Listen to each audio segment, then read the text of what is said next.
You'd absolutely hate the Queen's dining expectations. A boring story to help you sleep, Part 3. Welcome to Boring Stories, where we uncover the unexciting aspects of extraordinary lives. Tonight we delve into Part 3 of our series, the rigid and formal nature of dining as the Queen of England. As we explore the expectations that come with each meal, let this detailed narrative guide you gently into a peaceful slumber. Now, while you settle into your sheets this evening, consider liking this video and subscribing, but only if our boring stories truly resonate with you. We'd love to hear from you in the comments. Tell us where you're tuning in from and the time on your clock. It's always fascinating to see our global community come together. So be sure to also share these stories with the most boring person you know, so our boring community will grow.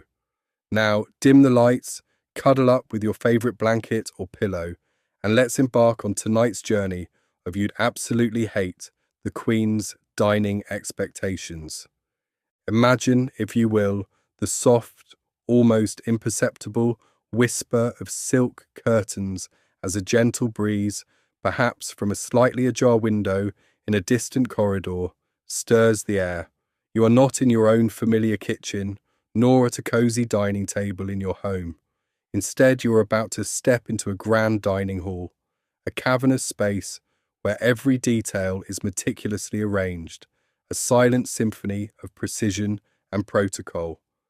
The very air in this hall feels different, imbued with centuries of formal gatherings, hushed conversations, and the quiet clinking of silverware. From the towering, ornate ceilings, adorned with intricate plasterwork and gilded motifs, to the polished expanse of the parquet floor.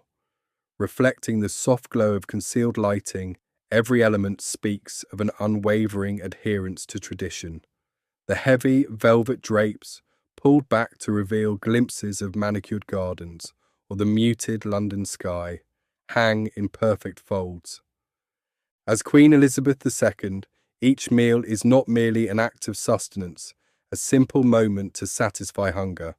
It is an orchestrated event, a performance of quiet dignity, a stark contrast to the casual dining experiences many of us enjoy today. There is no spontaneous decision to order takeout, no last-minute scramble for ingredients for a quick weeknight dinner, no comfortable slump onto a sofa with a plate on your lap. Every single meal, from the most intimate family gathering to the grandest state banquet, is a pre-planned, meticulously executed ritual, governed by an unseen but ever-present set of rules.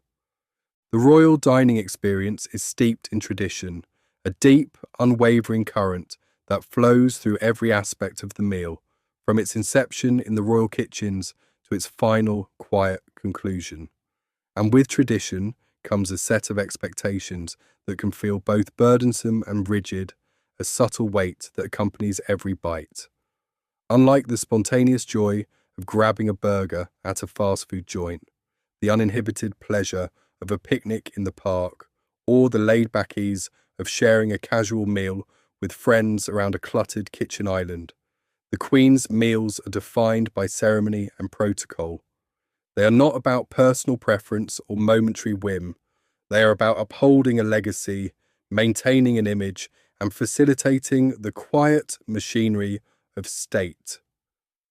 Every meal begins with a flourish of formality, a quiet signal that the ritual is about to commence. As you, the Queen, approach and take your seat at the long, polished mahogany table, its surface gleaming like dark water under the soft glow of the chandeliers, you are immediately aware of the precise arrangement before you. The place settings gleam, each piece of fine china, crystal glassware, and silver cutlery positioned with an exacting precision that borders on the obsessive. The main plate, perhaps a delicate porcelain with the royal cipher, sits perfectly centered. To its left, a carefully folded linen napkin, crisp and white, often adorned with the embroidered royal crest. To its right, an array of silver cutlery, each fork, knife, and spoon laid out in the precise order of its use, From the outside in, a silent guide through the impending courses. The crystal glasses, perhaps 3 or 4, each designed for a specific wine or water, stand in a neat diagonal line, catching the light with a subtle sparkle. The seating arrangement, too, is never arbitrary. It is carefully planned, often days in advance, reflecting rank, hierarchy, diplomatic necessity, and sometimes a subtle attempt to foster specific conversations. Imagine receiving a small, discreet card indicating your precise seat, a small but significant detail that dictates your immediate neighbours for the duration of the meal.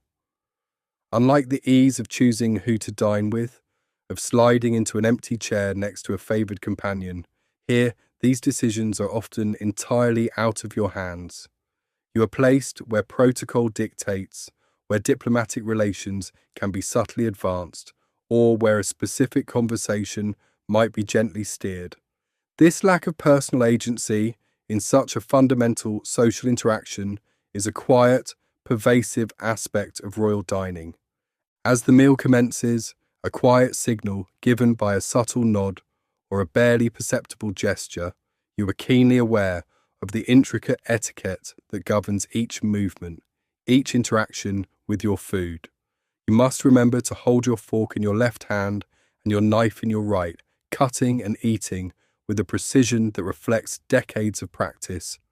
The fork is not merely a tool for conveying food to your mouth, it is an extension of your hand, used with grace and control. The knife, a silent partner, performs its task with minimal fuss. There is no room for error, no space for the casual way we might dine at home, perhaps switching hands or using whatever utensils are at hand, or even, heaven forbid, eating with our fingers. Every gesture, from the raising of a glass to the dabbing of a napkin, is performed with a quiet, almost unconscious adherence to a prescribed code of conduct. This constant mental checklist, this unwavering vigilance over one's own actions, transforms the simple act of eating into a continuous, subtle performance. Every course is served with exacting attention to detail, a silent ballet performed by a team of highly trained footmen and staff. They move with a quiet efficiency, almost invisibly, appearing and disappearing as if by magic. Plates are presented from the left, cleared from the right, with a synchronized precision that ensures no guest is left waiting. No moment of the meal is disrupted by clumsy movements. The menu, often planned weeks in advance by the royal chefs in consultation with your private secretaries, features dishes that reflect both deep-seated tradition and the subtle nuances of the season. While many of us might indulge in the comforting familiarity of a slice of pizza delivered to our door, or the simple joy of a favourite homemade dish prepared without fuss, the Queen's meals are curated experiences, showcasing culinary excellence and often exotic ingredients presented with artistic flair. Yet, this culinary artistry is enjoyed within the confines of formality, the appreciation often tempered by the demands of conversation and protocol. The conversation at the table, perhaps surprisingly, follows its own strict set of rules. Topics are chosen with extreme care, avoiding anything controversial, anything too personal, or anything that might lead to an awkward silence or a diplomatic faux pas. The art of polite conversation is alive and well here, a delicate dance of pleasantries, general observations, and carefully phrased inquiries. Each guest, from a visiting head of state to a distant cousin, is expected to contribute to a harmonious and engaging dialogue, maintaining a tone that is both respectful and light. It's a far cry from the relaxed banter shared over a casual dinner with close friends, where opinions are freely exchanged, jokes are told without filter, or while enjoying a quick meal at a local cafe, where one might simply sit in comfortable silence. Here, silence, unless it is a deliberate, respectful pause, can feel heavy, a sign of conversational failure. The mental effort of maintaining this constant polite engagement of steering conversations away from potential pitfalls is a subtle but persistent demand. During state banquets, the level of formality reaches new, almost breathtaking heights. These are not merely large dinners, they are grand diplomatic events designed to impress, to foster goodwill, and to solidify international relations. Guests from around the world gather, each representing their country and culture, dressed in their finest attire, adorned with medals and decorations. The Queen, as the host, must navigate the complexities of international diplomacy, ensuring that each guest feels welcomed, honoured, and understood, even across language and cultural barriers. Imagine the pressure of knowing that every word you utter, every gesture you make, every subtle shift in your expression is observed, interpreted, and potentially analysed by those around you, by the global media, and by the diplomatic corps. It's a stark contrast to the freedom of dining anonymously at a bustling restaurant, where one can observe and be observed without consequence, or enjoying a meal in the absolute privacy of your own home, where no one judges your table manners or the content of your conversation. The meal progresses through several courses, each more elaborate than the last, a culinary journey meticulously timed and executed. The pacing is deliberate, unhurried, with carefully planned pauses between each course to allow conversation to flow, to permit guests to refresh their palates, and to ensure the smooth transition of dishes. This is not a quick meal designed for efficiency or convenience, but rather a lingering experience that can last for hours, sometimes 3 or 4. While many of us might appreciate a leisurely meal on occasion, perhaps on a special anniversary or a festive holiday, the constant demand for such extended, formal dining night after night can become profoundly tiresome, transforming pleasure into duty. The sheer physical act of sitting upright, maintaining composure, and engaging in polite conversation for such prolonged periods is a subtle form of endurance. As the main courses are cleared, dessert is served with the same level of care and attention as the previous courses. The finest pastries, delicate mousses, exquisitely arranged fruits, and artisanal chocolates are presented, each a miniature work of art, designed to delight the eye as much as the palate. However, the enjoyment of these delicacies is often tempered by the knowledge that the meal is not yet truly over. Coffee and liqueurs follow, accompanied by more conversation, and often formal speeches and toasts, extending the evening's formalities further. The quiet satisfaction of a meal concluded, the gentle winding down is often deferred. Throughout the entire meal, from the first sip of water to the final polite nod, the Queen must remain composed and attentive, her every action reflecting the dignity and gravitas of her position. There is no opportunity to let her guard down, to sigh with contentment, to lean back in her chair, or to simply enjoy the simple, unburdened pleasure of a satisfying meal without the constant, subtle weight of expectation. It's a world away from the joy of grabbing a quick bite on the go, perhaps standing at a street food stall, or the relaxed, uninhibited atmosphere of dining with close friends or family, where one can truly be oneself. The meal is a duty, and you, the Queen, are always on duty. As the evening finally ends, with the last polite farewells exchanged, the guests depart, their footsteps echoing softly in the grand hall. The dining hall is then returned to its pristine state by the silent, efficient staff, ready for the next day's rituals. The Queen retires, her role as host complete for the night. Yet the cycle of formal dining is unending, a perpetual motion machine of protocol and expectation, with each meal presenting the same demands and the same subtle burdens. There is no true escape from this rhythm, no unexpected break in the culinary choreography. Let us delve deeper into the unseen forces that shape the royal dining experience, beginning with the meticulous planning that precedes every single meal. This is not just about choosing dishes, it's about a complex logistical operation. The royal chefs, a highly specialized team, work weeks, sometimes months, in advance to plan menus for state banquets, official lunches, and even private family dinners. They consider dietary restrictions, cultural sensitivities of visiting dignitaries, seasonal availability of ingredients, and historical preferences. Imagine the endless discussions about sourcing the freshest produce, the finest cuts of meat, the most exquisite seafood. Every ingredient is carefully vetted, often from specific suppliers with long-standing relationships with the royal household, ensuring both quality and security. This is not a trip to the local supermarket.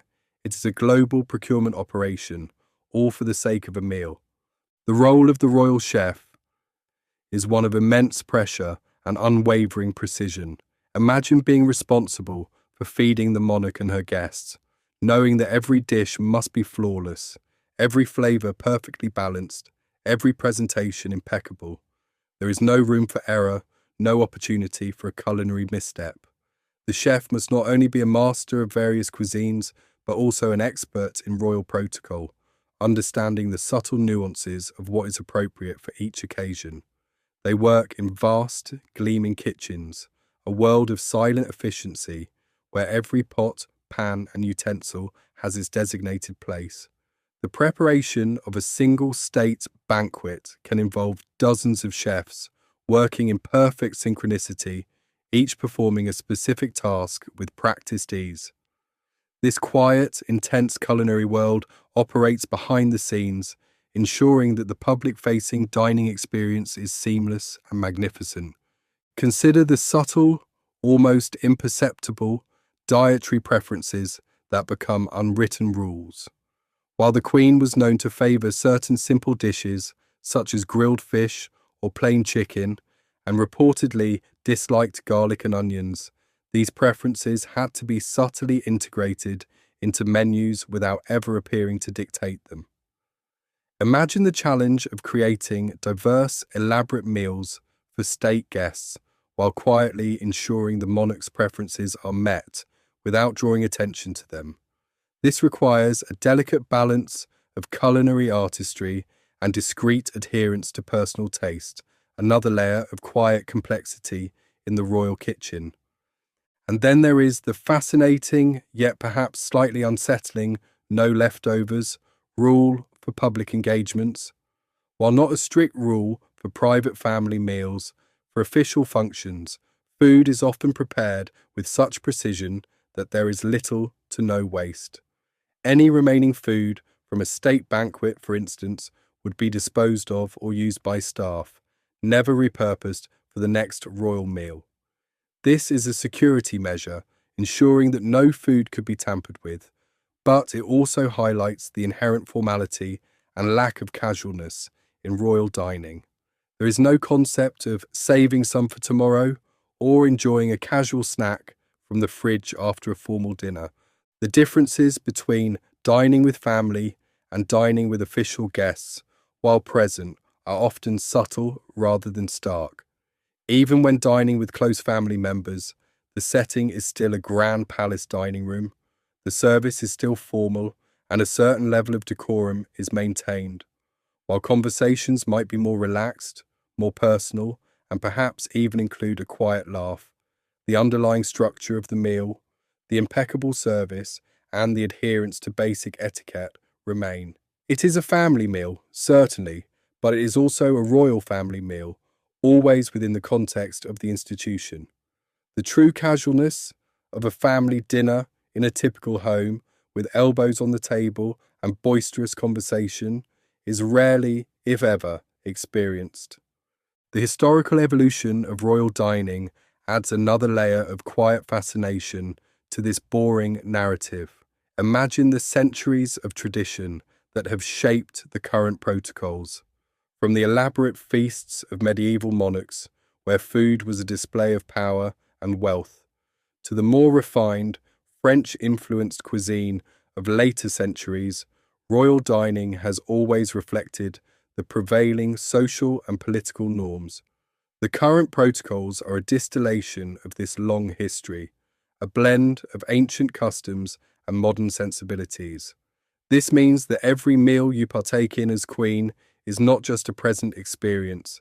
It is a living connection to centuries of your predecessors, a quiet echo of countless meals served in these very halls. This historical weight adds a profound, almost imperceptible layer of meaning to every bite. The silent service of the footmen and staff is a testament to their rigorous training and discipline. Imagine a team of individuals moving through the dining hall with an almost ethereal grace, anticipating every need, replenishing glasses, clearing plates, all without a sound, without a word, without ever drawing attention to themselves. Their uniforms are immaculate, their movements synchronized, their expressions neutral. They are the invisible gears in the grand clockwork of royal dining, ensuring that the focus remains entirely on the guests and the conversation. This level of unobtrusive efficiency requires years of training, a profound understanding of protocol, and an unwavering commitment to perfection. Their presence, while essential, is designed to be almost unnoticeable, contributing to the serene, formal atmosphere. The royal collections of silverware and china are not merely functional items. They are priceless historical artifacts accumulated over centuries.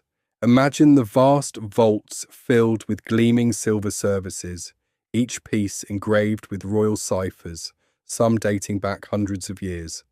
The delicate porcelain china, hand-painted with intricate designs, often commissioned for specific monarchs or occasions. The maintenance of these collections is a continuous, painstaking process involving specialized staff who meticulously clean, polish, and store each piece with the utmost care. Before every formal meal, these treasures are carefully selected, transported, and laid out with reverence, only to be cleaned and returned to their secure resting places after the meal concludes. This silent, ongoing guardianship of historical objects is another unglamorous but essential aspect of royal life.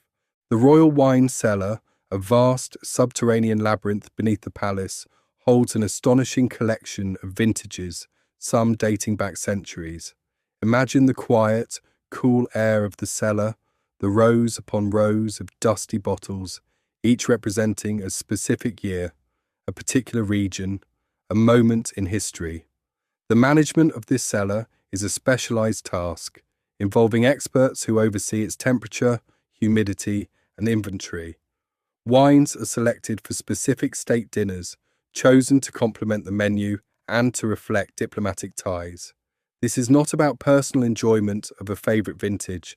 It is about curating a historical asset and utilizing it for official purposes. The quiet, almost reverent process of selecting, decanting, and serving these wines adds another layer of formality and tradition to every meal. The protocol of toast at formal dinners is a precise and unwielding ritual. Imagine the moment when glasses are raised and a series of speeches begin, each delivered with careful phrasing and diplomatic intent. The order of toasts is strictly defined, from the host to the guest of honor, then perhaps to the visiting nation, and so on. Each toast is met with a quiet, collective raising of glasses, a brief sip, and a gentle lowering. There is no casual clinking of glasses, no spontaneous shouts of cheers. It is a solemn, symbolic act, a moment of collective acknowledgement and goodwill, performed with unwavering adherence to tradition. This quiet, repetitive ritual is a cornerstone of formal royal dining. The pre-dinner rituals, too, contribute to the orchestrated nature of the meal. Imagine the quiet preparations in your private apartments, the changing into formal evening attire, a gown, perhaps, adorned with a sash and orders, jewels carefully selected for the occasion. Then the gathering of guests in a reception room, a period of polite conversation and introductions, often with a drink in hand, before the formal procession into the dining hall. This is not a casual gathering, it is a prelude to the main event, a structured period of mingling and anticipation, all designed to ensure a smooth transition into the dining experience. Every moment, even before the meal begins, is accounted for, contributing to the pervasive sense of formality. And even after the guests depart and the dining hall is returned to its pristine state, the evening's duties are not entirely over. There might be a quiet post-dinner debrief with your private secretaries, reviewing the success of the event, discussing any notable conversations, or planning for the next day's engagements. This is a moment of quiet reflection, a mental inventory of the evening's diplomatic and social interactions. It is a final, subtle duty, ensuring that every aspect of the formal meal has been properly concluded and its implications understood. The work, even after the last guest has left, continues in a quiet, analytical manner. The sheer volume of formal meals over a lifetime is staggering. Imagine thousands upon thousands of such dinners, lunches, and banquets, each demanding the same level of attention, composure, and adherence to protocol. The repetition, while providing a comforting rhythm, also creates a certain monotony.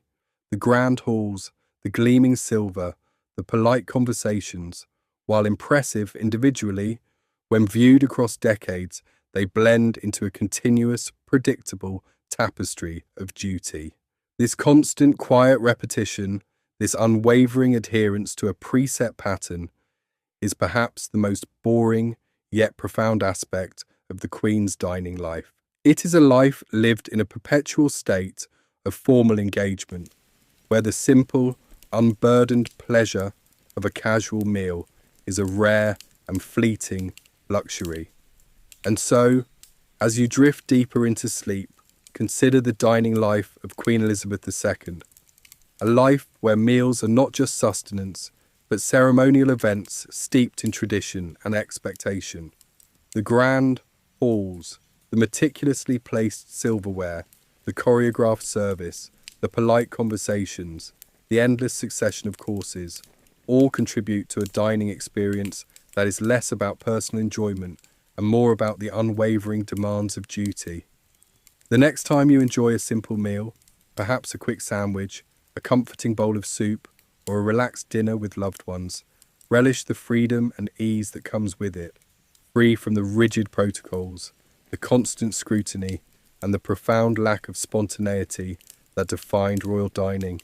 It is a freedom that few truly appreciate until they imagine a life without it. If this story helped you drift into slumber, join us again for more tales of royal duties and their unexpected tedium. Until next time, may your dreams be as peaceful and fulfilling as a quiet meal with loved ones.